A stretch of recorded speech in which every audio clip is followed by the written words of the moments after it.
Hello and welcome to Stork'd, the podcast in which we explore the many ways to build and define family. It is my pleasure to introduce Jorge to you today. Jorge and I met first through an executive education program, and we have stayed in contact loosely ever since. It was on a phone call with Jorge about a work-related question, actually, that we ended up veering into the personal, and he was asking me about my dating life. And I shared that I'm in a complicated relationship with a man with 2 kids who's recently been divorced. And Jorge started giving me a lot of really interesting perspective in which to understand and think about that relationship. And that perspective comes from his own experience, having gone through a divorce and having blended 2 families. So he's a natural voice to come onto this podcast and share his experience from a very different perspective than my own. He's going to talk to us about love and relationships and his own journey, as well as his own spiritual journey. One of the comments that Jorge makes that I think is really interesting is about love. And he talks about becoming lovely when you're in love and showing your best self to the world. And that one has really been sticking with me quite a bit lately, and the ways in which that we become lovely so that we can be adored in the eyes of our partner or others. And I really think that this is a special episode because it gives us a more depth and a more well-roundedness to season 2. And I hope you agree. If you do, please don't forget to review the podcast, share it with friends, like us on social media. And here is Jorge. Well, I am so excited to have my friend Jorge with us today to join us on Stork'd, the podcast. Jorge, welcome. We're going to talk about your family life and your path to where you are now. Thank you so much for joining us. Oh, thank you. How are you, Julia? The pleasure is mine. It's always a pleasure to talk to you. It is always a pleasure. Most recently, we had a very long conversation, and there's just so much richness and interesting stuff that you have to share with us. And so I'm really excited that our audience gets to hear you today. So why don't you start by telling us a little bit about yourself, and then we'll dive into your family life. Okay. I want to make that really short just to, avoid being boring.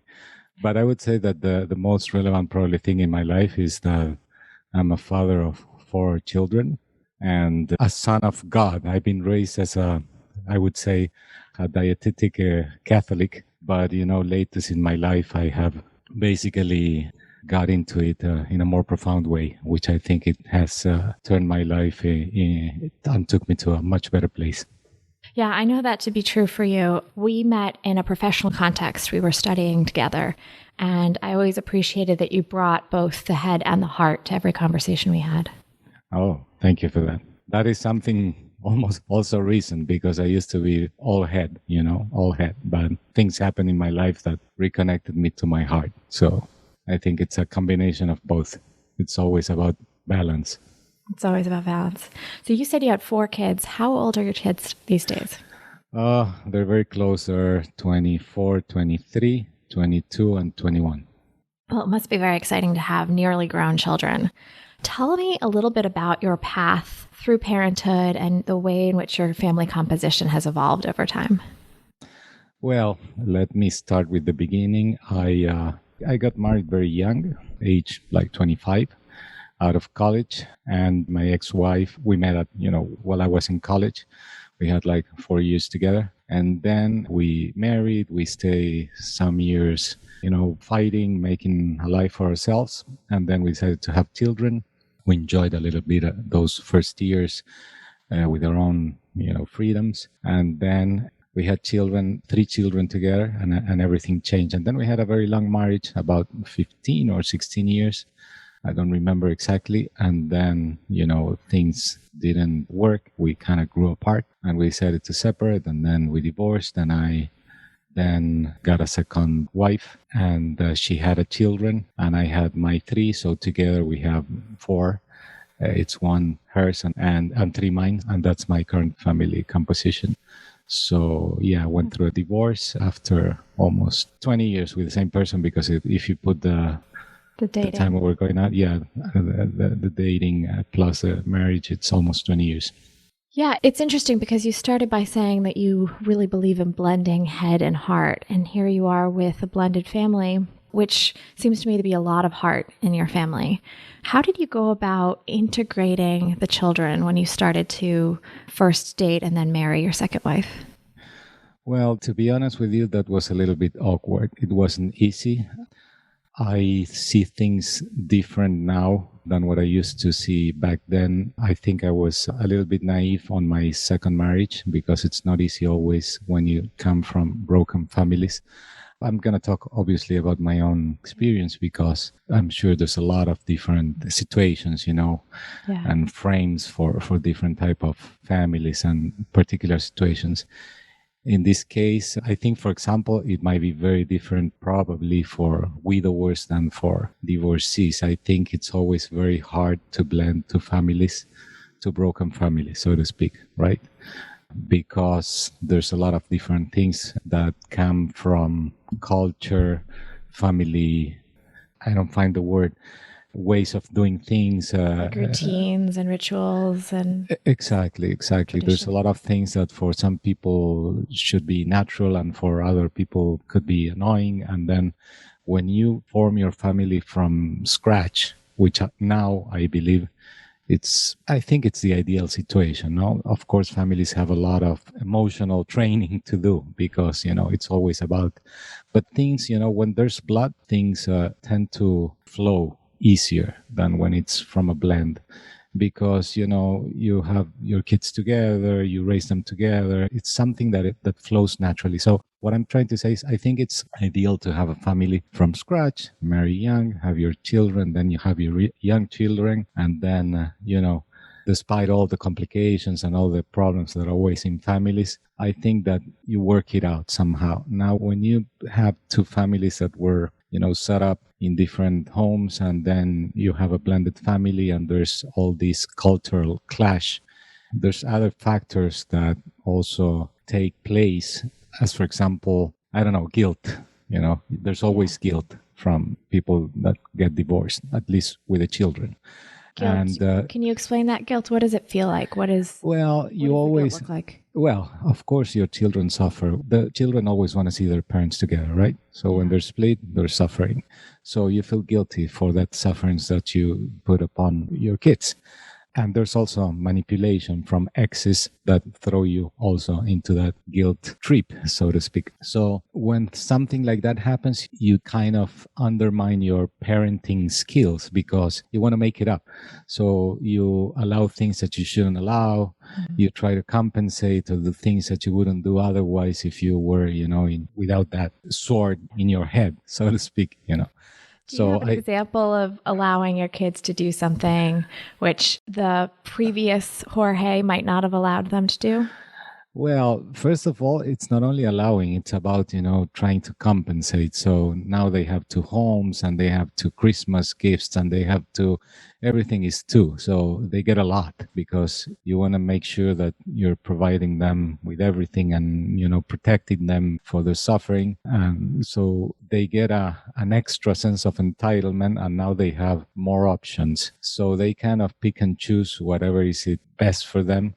And sometimes there are things that you wouldn't allow, like, spending some time with one parent or the other. When you're together, it's always with both. But sometimes, you allow things that shouldn't happen. I think you're more lax, in your education. I always was very strict with my kids in black and white type of things. But after that, I think I've been more permissive. I don't know of a specific example right now. I would have to think. But yeah, you give more leeway. That makes sense. Particularly because what happens, sorry that I interrupt, because what happens is you're not only guilty, but you're always afraid of the manipulation that, if they don't like something, they're going to spend more time with your ex, So you want them to be happy and good with you. And there's a lot of things that you would otherwise not allow that you allow because, you don't want to piss them off and you want still them to choose you and be with you, so to speak. And I think that's part of the guilt and part of, compensating on, once again, the suffering that you create on them. So does that make sense? Thank you so much. Yeah, I really appreciate how honest you're being with the perspective of having a family that is separated. And so what I'm hearing you say as a parent is there's a little bit of fear around losing your kid to the other parent or having them choose the other parent a little bit more than you. Yes, not only that, especially in my case, my divorce was not bad, but it wasn't good. It was civilized, but, as time went by, it got more and more complicated. And I know because I lived through that, the week that the kids would be with me would be nice. And next week on Monday, it would be awful. And then it would take me the entire week to work back, because I know that my ex was kind of manipulating them. The thing is, for example, with my ex, I made a lot of mistakes. And I think most of us men do that, or some, at least, maybe my generation. Let me spend a little bit of time here, yes, because it's something very relevant. And I'm going to go really, really back.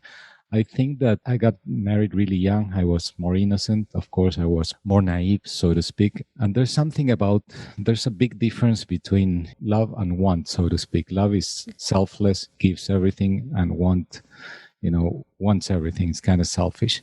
As a young person, as a naive person, you start out in the wanting phase, or did you start out in the love phase? I think you start on the love phase, especially when you're interested in somebody. You show your best you, so to speak. No, you show your best part.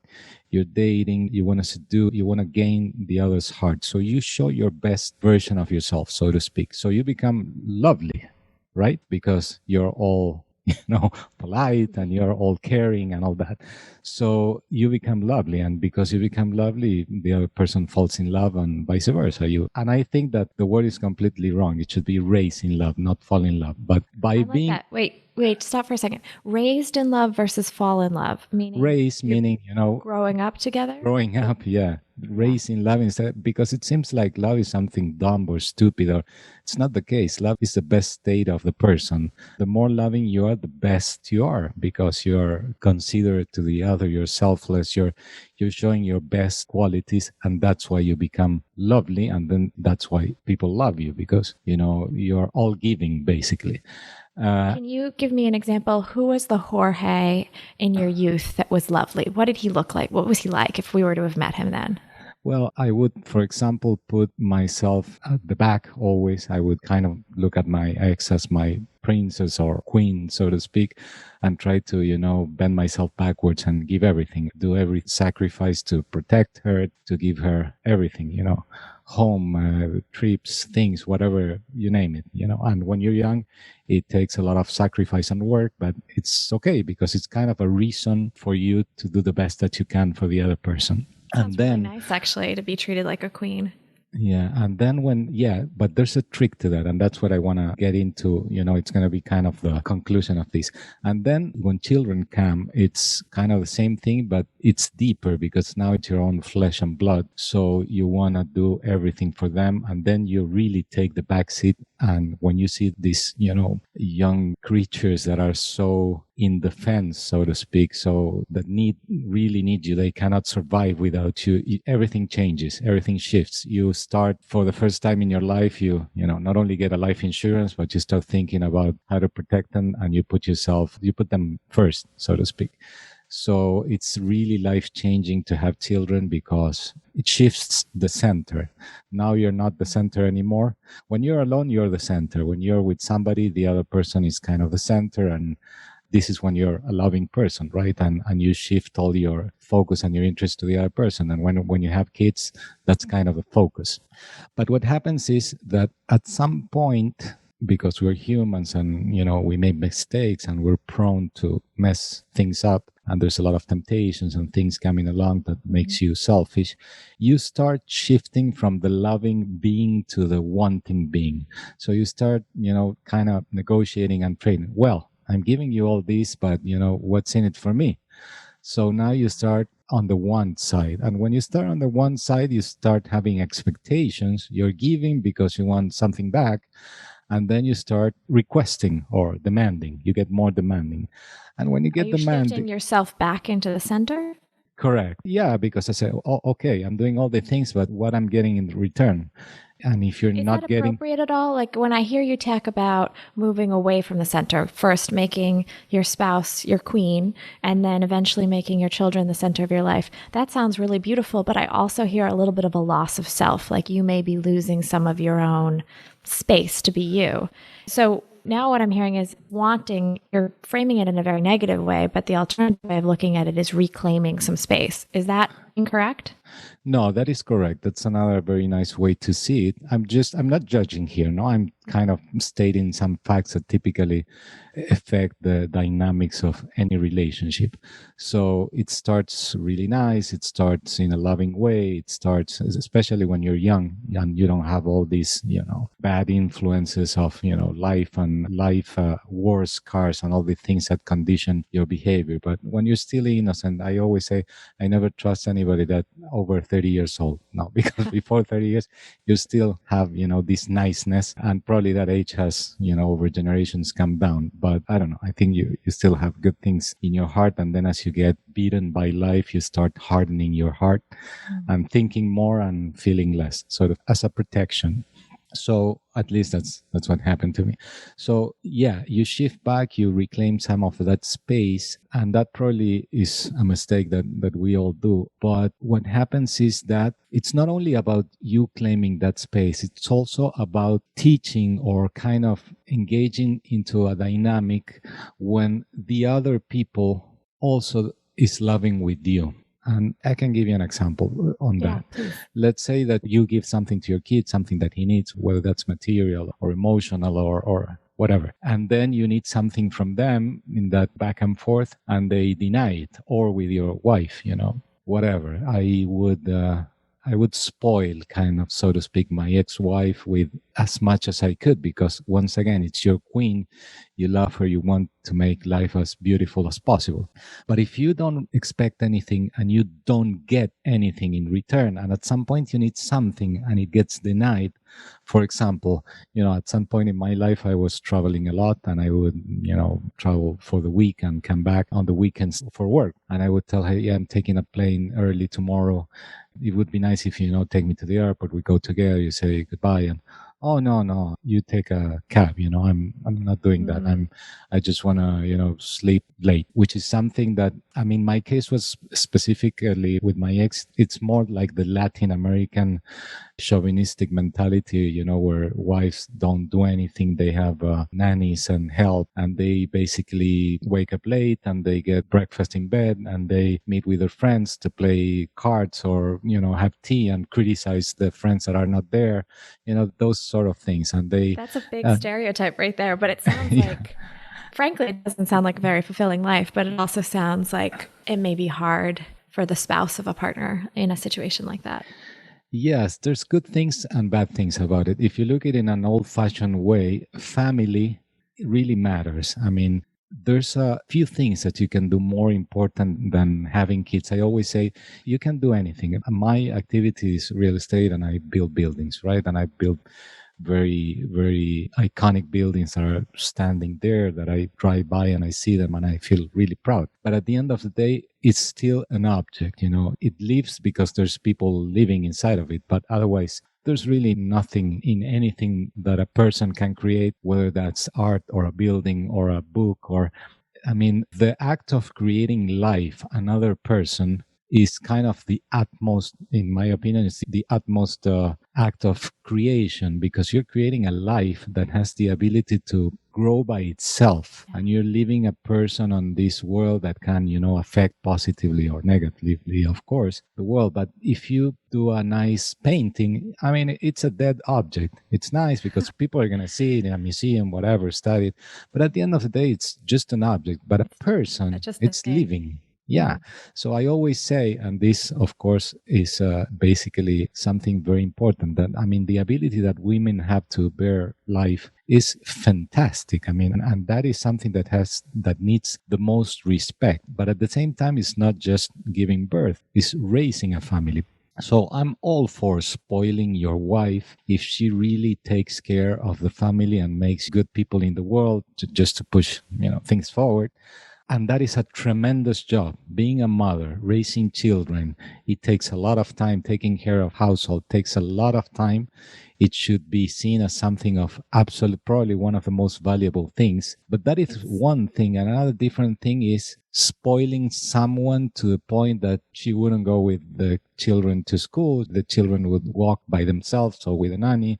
She would wake up late, not, nurture with nice food the family, but just do something in the microwave or some bad, quick fast food, or would always be doing things for herself, which, was my case, just, reading or doing courses or doing things for herself, but nothing really productive for the family or for the children, just kind of So a selfish approach. if I Understand? hear you correctly, and it's interesting and refreshing to hear this perspective on some level, because a lot of the feedback we hear, or at least I pay attention to in the professional world, is that the unpaid work at home is sometimes undervalued. The raising of children, the making food, making a home safe and clean and happy can be undervalued. And here you are saying, I really value that. I really want to support and nurture and provide for that.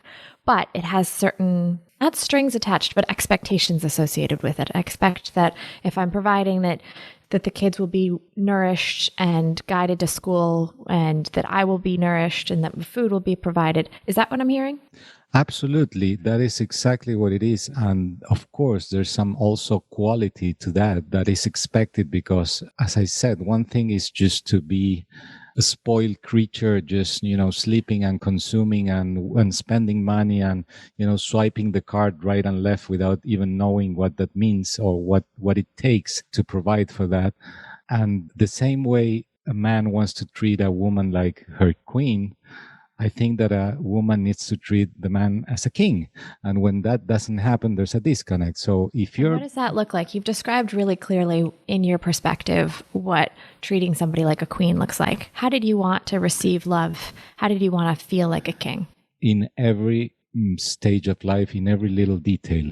If for you it's important to eat in a certain way because you want to be healthy or whatever, have that food and not have your woman give you sugary bad food or quick food because it's easier and faster, and because basically, I'm gonna be a little bit probably harsh here, a lot of women get afraid. I was always, all my life, I was very concerned with because my dad died very young and he did not take care about food or exercise. I was always very healthy in eating and doing exercise. But it's kind of, if you want to stay fit and young, they see it as like a threat. They want to basically put you out of the market, feed you bad, make you grow a belly just to be there.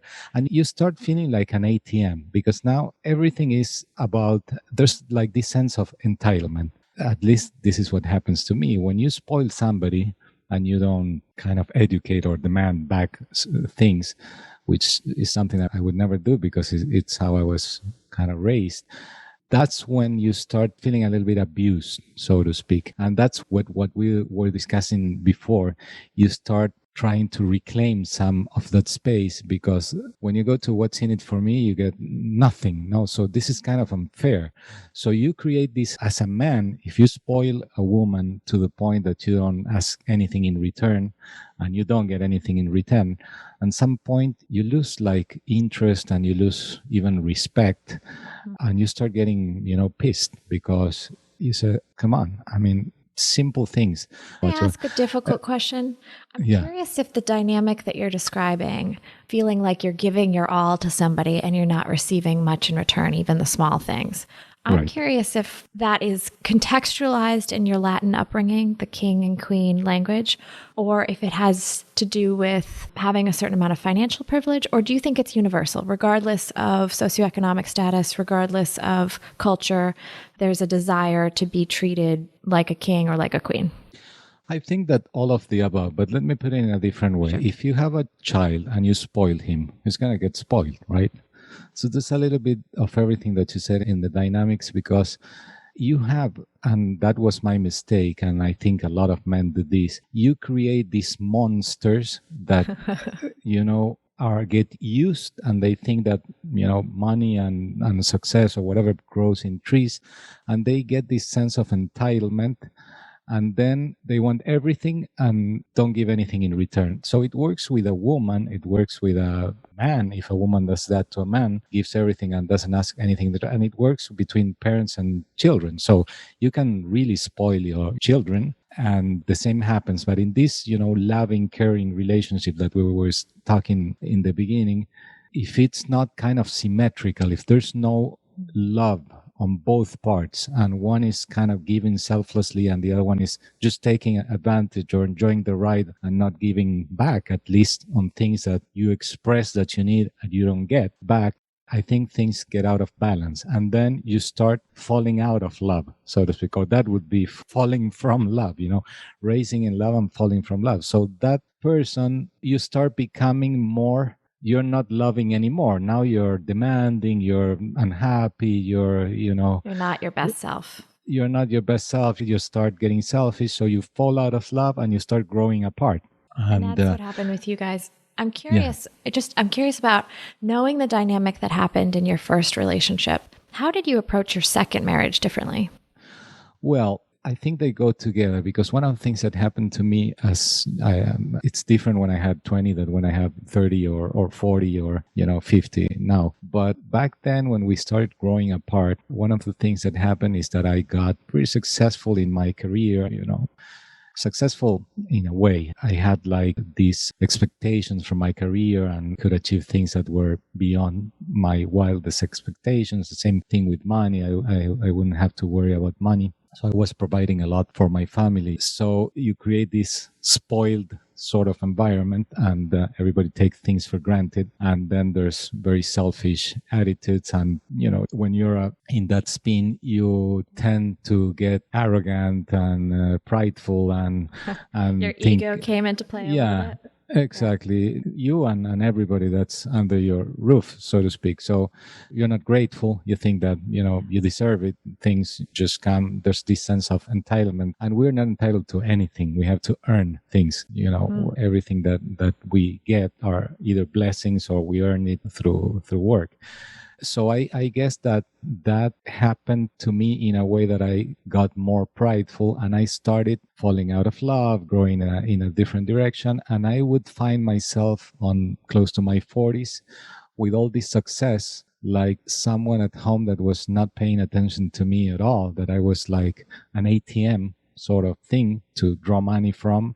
I mean, I was like Superman, don't worry about your father, or, he's okay. I was always okay. And at some point I might have fueled that also. I was always very independent, and that is with how I was born and how I was raised. I was very independent, and like, I don't need anything from anybody. So I might have helped in that dynamics too. But the point here is I found myself at some point in life where I wanted my ex-wife to come with me to an event, so to speak, and, take her like my queen. And she was beautiful, and I was, proud of her. And she wouldn't come because she would say, for example, oh no, those boring real estate events, it's full of shallow people. I hate them. I don't go. You go. And I was, oh, what do you mean? I mean, look at the life that you have because of this stupid real estate thing. What's wrong with you? Be there with me. Let's be a team. I needed to feel, that we were a team, but it was always everything on my shoulders. And so at some point when we started, growing apart and getting kind of distant, I was getting like, I don't know how to say this. I was approached by lines you were a hot and commodity. You were exactly everybody wanted what my wife had, Yeah. I had, and my wife was 38, I was 40, and I was being approached by 25-year-olds, 26, That's gotta 27. Feel nice. Yeah. So everybody wanted me, and at home, nobody wanted me. I was like this ATM, nobody wanted anything with me. Everybody was busy with their own things and lives and friends and things. And I felt really lonely. And on the other side, I had all this attention on my profession from the world. And I was traveling the world. I was like a hotshot, I should say.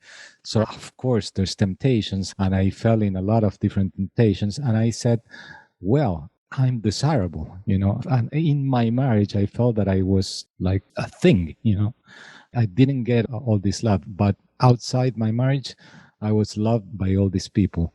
But I had a lot of heartbreaking situations in my life. So I was not connected, as I was saying at the beginning, I was not connected with my heart. I was very mental.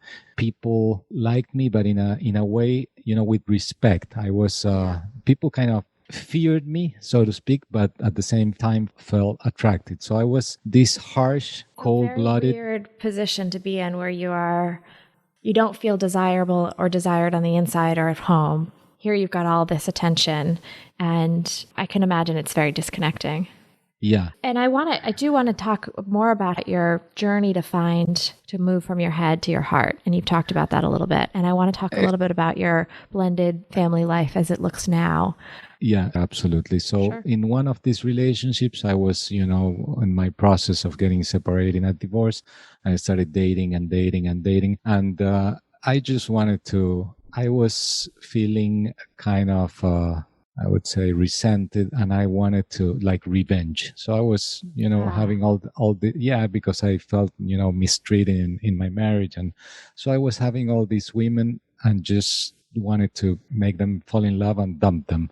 And that's what I did. I was really bad because I was on a mental space. I was justifying all my shortcomings, through these behaviors. So I spent a few years like dating and dumping women just because it was fun, and I could do it. Surprising. Knowing you now, I almost can't imagine that side of you, but I appreciate your honesty to say that you were dating and dumping people left and right. Yeah, I was kind of, this womanizer, having fun, just dumping women and hurting them. Was it fun, or did it feel not nourishing, not good? No, it was at that point where I was living in my head. It made sense, and I felt powerful. But at some point in that game, when you play with fire, you get burnt, right? So in this dynamic, I met my second wife. And for the first time, I felt really loved. I felt like something was giving me that back that never, she could see through me. And we were laughing because she was saying that we were like the Beauty and the Beast. I was a beast just destroying everything that I was touching out of grudge and things that happened to me. And but she could see the good side of me, beyond inside. So she kind of melted my heart that was of steel back then. And oh my gosh, that's such a beautiful image. Yeah, and she helped me a lot reconnect to my heart and my feelings, which were completely blocked. I started feeling things again. I could never feel. I was kind of, my heart was again of steel. And I felt powerful, and I didn't want to change that. I felt, empowered, and I felt that I had control, that nobody could harm me because I was harmed a lot. So I liked it. You start growing a thicker skin, so to speak. You had called yourself Superman before. Yeah. So she helped me be vulnerable. She helped me understand that it's okay to take risk and be vulnerable and, open up again to love, because love, of course, carries a risk. People can hurt you a lot when you open up yourself and when you're vulnerable. No? So I think that's one of the things that she helped me with. Another thing is, which is very nice, is that we together, also through all this suffering with the kids and with the blended family, we ended up getting closer and closer to church. And she even told me, listen, in your work, you don't need to be feared. It's better to lead by charisma, or that people love you and follow you because of something positive rather than fear, So a lot of things that helped me a lot. And so I finally got somebody that I really felt kind of for the first time in my life loved. I don't know, maybe I was, but I don't know that my first wife really ever loved me. I did love her, but then I fell out of love. But I don't know, because this person was so different than everybody else. He wasn't seeking something out of me, but she was just, very giving and very loving and very, nurturing. And she took care of me, every little detail, everything was nice. And so I said, okay, so this exists, it's something that can happen. You not only can give it, but you also can receive it. All you need is somebody that is, like that. So I don't know if I got to the place that you were asking. No, that's wonderful. I've had that experience too, where you feel maybe unlovable or maybe not in a heart space. And when somebody shows you how lovable you really are, it's a whole different game changer. Your experience is totally different. So when you say that you moved from the head to the heart, what I'm hearing is you opened up to being loved and feeling love in a new way. Absolutely, yes. It was a game changer. And then it comes the blending of families. And that was the hard part, because we were in a kind of idyllic situation. We would date and go out and travel, and everything was perfect and nice. But then when we decided to, move in together and unite the families, that part was hard, because once again, The children always want to see their parents together, and they would manipulate and push and do even ugly things just to see if, they can move you apart or separate you. And so you go back to your old How old couple. were they at this time? Oh, they were teenagers. They were from 12 to 15. And actually, that's why we started this conversation, because when I called you a couple weeks ago, or when we were having a chit chat about something else, I asked you for dating advice. And one of the questions I had was specifically related to this topic, which is, there's a man in my life and he has 2 young kids. And you said, oh God, that's going to be very difficult. You said this blending family thing is really hard. So when you think about somebody who's gone through this, who's a little bit older and has a slightly different cultural experience than I do, what kind of advice do you have for somebody who might go into a family that already has kids, or might bring your own kids into a family that has kids and think about blending? Well, I think there's a lot of different situations, as we were saying before.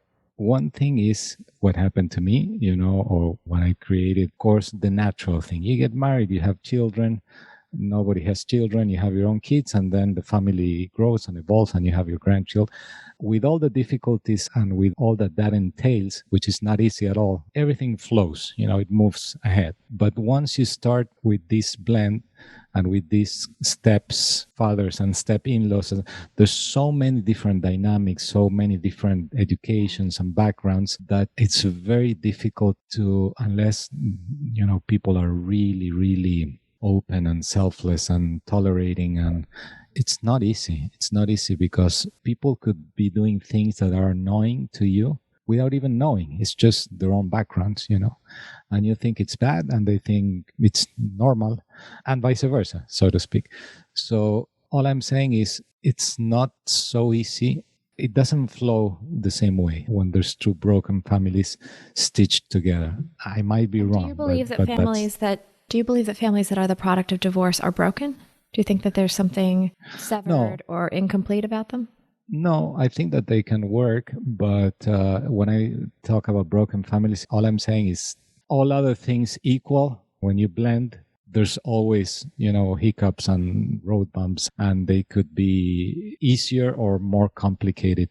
2 follow-up questions to that. The first is, knowing what you know now about how difficult it is to blend a family and how difficult it is to end a marriage, would you have done anything different? Would you have stayed in your previous relationship?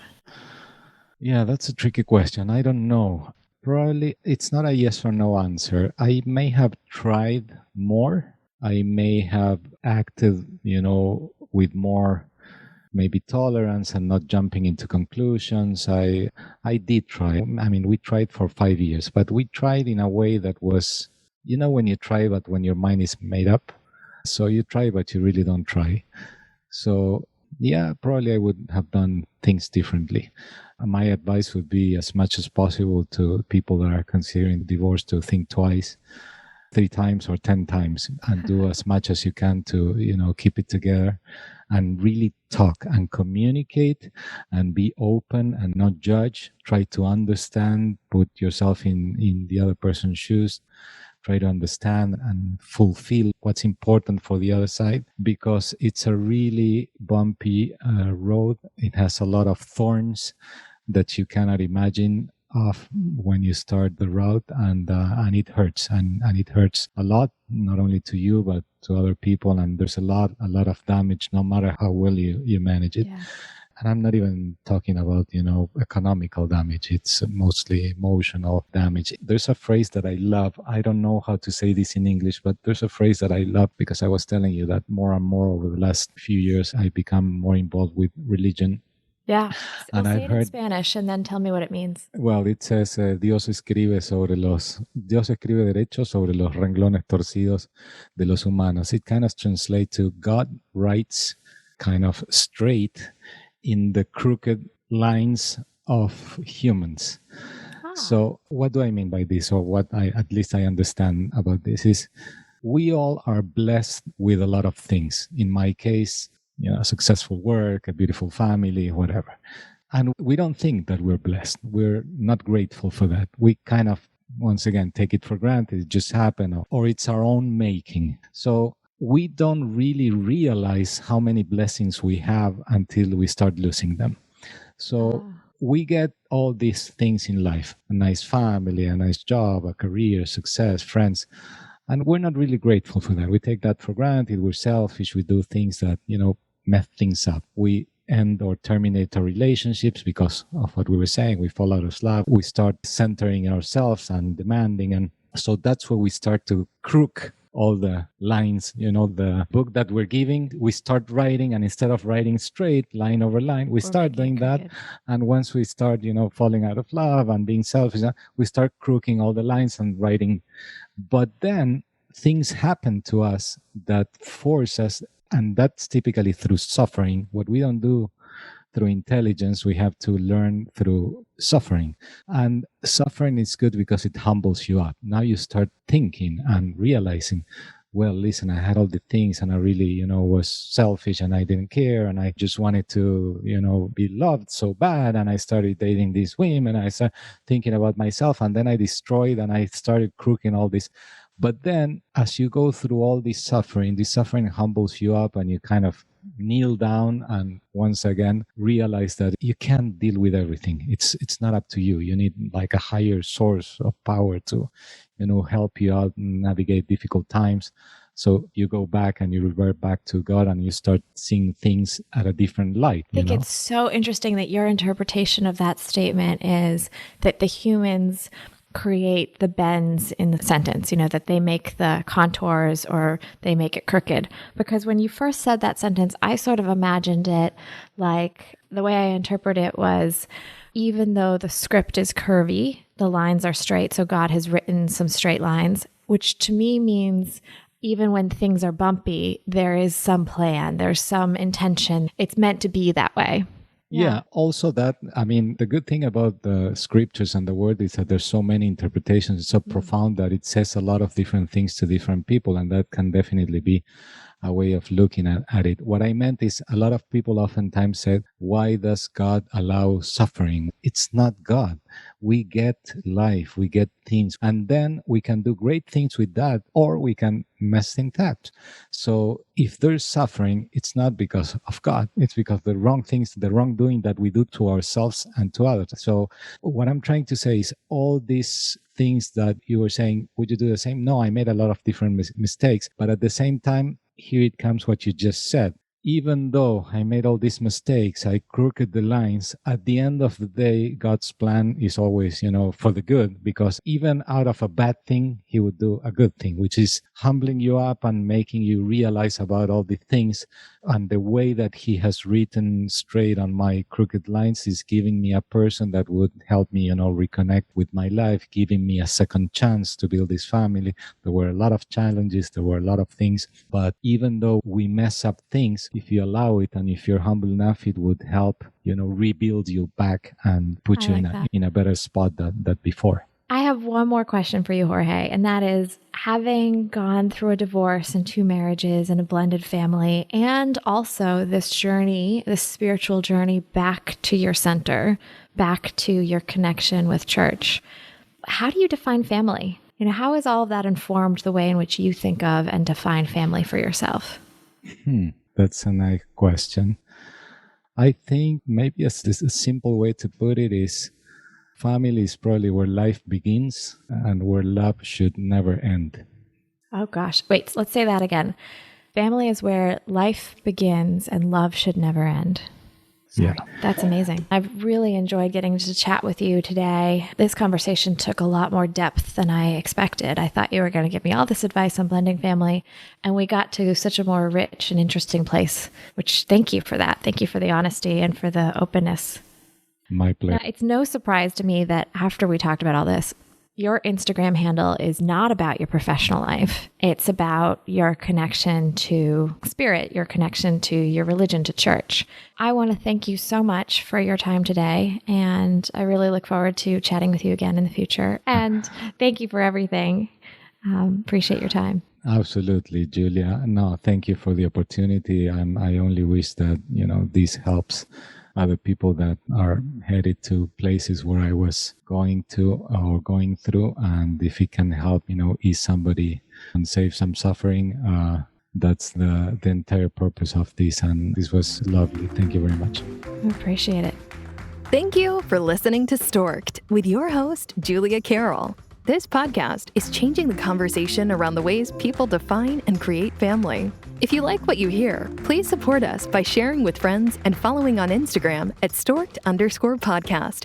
We also always appreciate it when you rate and review us wherever you listen to your favorite podcasts. For more information, visit storkedpodcast.com to sign up for our newsletter. That's STORKD podcast.com.